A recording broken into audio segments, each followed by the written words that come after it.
ನಮಸ್ಕಾರ. ಸಖತ್ ಸುದ್ದಿ ಯೂಟ್ಯೂಬ್ ಚಾನಲ್ಗೆ ಮತ್ತೊಮ್ಮೆ ತಮ್ಮೆಲ್ಲರಿಗೂ ಆತ್ಮೀಯವಾದಂತಹ ಸ್ವಾಗತ.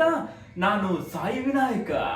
ವೀಕ್ಷಕರೇ, ಬೆಂಗಳೂರು ಮೈಸೂರು ಎಕ್ಸ್ಪ್ರೆಸ್ ವೇನಲ್ಲಿ ಪ್ರಯಾಣಿಸುವುದು ಸಖತ್ ಖುಷಿ ಕೊಟ್ಟರೂ ಕೂಡ ಪ್ರಯಾಣಿಕರಿಗೆ ದೊಡ್ಡ ತೊಂದರೆ ಎಂದರೆ ಈ ರಸ್ತೆಯಲ್ಲಿ ನಡೆಯುವ ಅಪಘಾತಗಳು. ಪ್ರತಿದಿನ ಒಂದಲ್ಲ ಒಂದು ಅಪಘಾತದ ವರದಿ ಆಗುತ್ತಲೇ ಇದೆ. ಆದರೆ ಇನ್ನು ಮುಂದೆ ಇಂತಹ ಘಟನೆಗಳು ಕಡಿಮೆಯಾಗಲಿವೆ.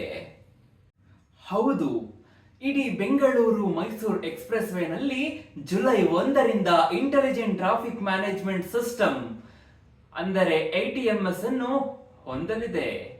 ಹೀಗಾಗಿ ಹೆದ್ದಾರಿ ಸೇರಿದಂತೆ ಇಡೀ ಬೆಂಗಳೂರು ಮೈಸೂರು ರಸ್ತೆ ಜಾಲ, ಮೈಸೂರು ಜಿಲ್ಲೆ ಮತ್ತು ನಗರವು ಸಂಪೂರ್ಣವಾಗಿ ಕ್ರಿಯಾತ್ಮಕ ITMS ಕಾರಿಡಾರ್ ಆಗಲಿದೆ.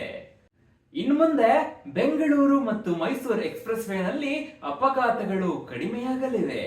ಹೇಗೆ ಅಂತ ಹೇಳಿದ್ರೆ, ಜುಲೈ 1ರಿಂದ ಇಡೀ ಬೆಂಗಳೂರು ಮೈಸೂರು ಎಕ್ಸ್ಪ್ರೆಸ್ ವೇಯಲ್ಲಿ ಇಂಟೆಲಿಜೆಂಟ್ ಟ್ರಾಫಿಕ್ ಮ್ಯಾನೇಜ್ಮೆಂಟ್ ಸಿಸ್ಟಮ್ ಅನ್ನು ಅಳವಡಿಸಲಾಗುವುದು ಎಂದು ಸಂಚಾರ ಮತ್ತು ರಸ್ತೆ ಸುರಕ್ಷಿತ ADGP ಅಲೋಕ್ ಕುಮಾರ್ ಮಾಹಿತಿ ನೀಡಿದ್ದಾರೆ.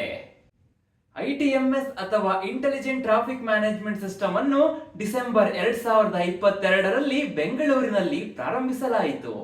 ITMS 250 ಸ್ವಯಂಚಾಲಿತ ನಂಬರ್ ಪ್ಲೇಟ್ ಗುರುತಿಸುವಿಕೆ ಕ್ಯಾಮೆರಾಗಳು ಮತ್ತು 80 ಕೆಂಪು ದೀಪ ಉಲ್ಲಂಘನೆ ಪತ್ತೆ ಕ್ಯಾಮೆರಾಗಳನ್ನು ನಗರದ 50 ಜಂಕ್ಷನ್ಗಳಲ್ಲಿ ಅಳವಡಿಸಲಾಗಿದೆ. ಈಗ ಇದನ್ನು ಮೈಸೂರಿಗೆ ವಿಸ್ತರಿಸಲಾಗಿದ್ದು, ಈ ವಿಸ್ತರಣೆಗೆ ಅಂದಾಜು 8.5 ಕೋಟಿ ರೂಪಾಯಿ ವೆಚ್ಚವಾಗಿದ್ದು, ಮೈಸೂರು ನಗರಕ್ಕೆ 4 ಕೋಟಿ ರೂಪಾಯಿ ಮತ್ತು ಜಿಲ್ಲೆಗೆ 4.5 ಕೋಟಿ ರೂಪಾಯಿ ಮೀಸಲಿಡಲಾಗಿದೆ.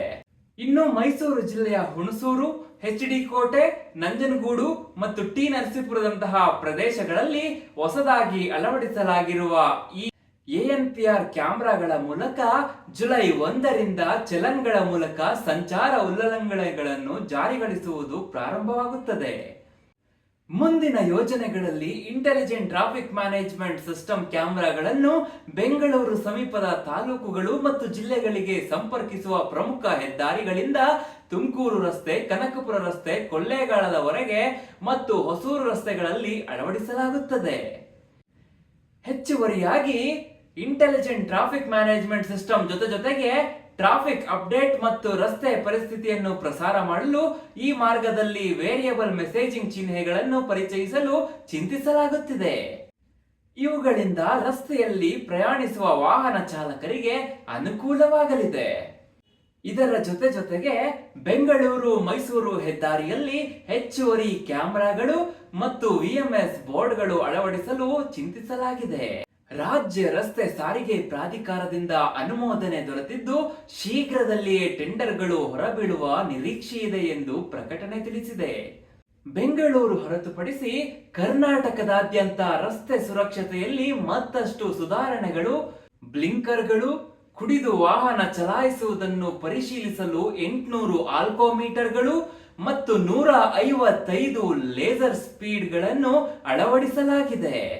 ಇನ್ನು ಟೋಲ್ ಗೇಟ್ಗಳಲ್ಲಿ ಚಲನ್ ವ್ಯವಸ್ಥೆಯನ್ನು ಫಾಸ್ಟ್ ಕಾರ್ಡ್ನೊಂದಿಗೆ ಸೇರಿಸುವ ಪ್ಲಾನ್ ಕೂಡ ನಡೆಯುತ್ತಿದೆ. ನನ್ನ ಈ ವಿಡಿಯೋ ನಿಮಗೆ ಇಷ್ಟವಾಗಿದ್ದಲ್ಲಿ ಲೈಕ್ ಮಾಡಿ, ಹಾಗೆ ಶೇರ್ ಮಾಡಿ ಮತ್ತು ನನ್ನ ಯೂಟ್ಯೂಬ್ ಚಾನಲ್ ಅನ್ನು ಸಬ್ಸ್ಕ್ರೈಬ್ ಮಾಡಿ.